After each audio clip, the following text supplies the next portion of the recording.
2011 Chrysler Town Country. Common issue on all the Chryslers, crank no start.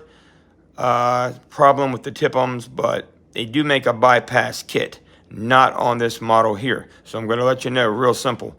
On this kit, you can do this in probably 15 minutes.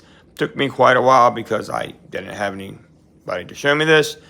But regardless, get yourself add a fuse, get 2 of them. Extra safety can't hurt. You're going to run them together. Right here, you can see exactly where they go at. Nearly side by side. They fit in perfectly. Kind of tuck the wire in nicely. One's to the fuel pump and the other is to the ABS, I believe. On my box, you couldn't see it because another tech had wired it terribly wrong.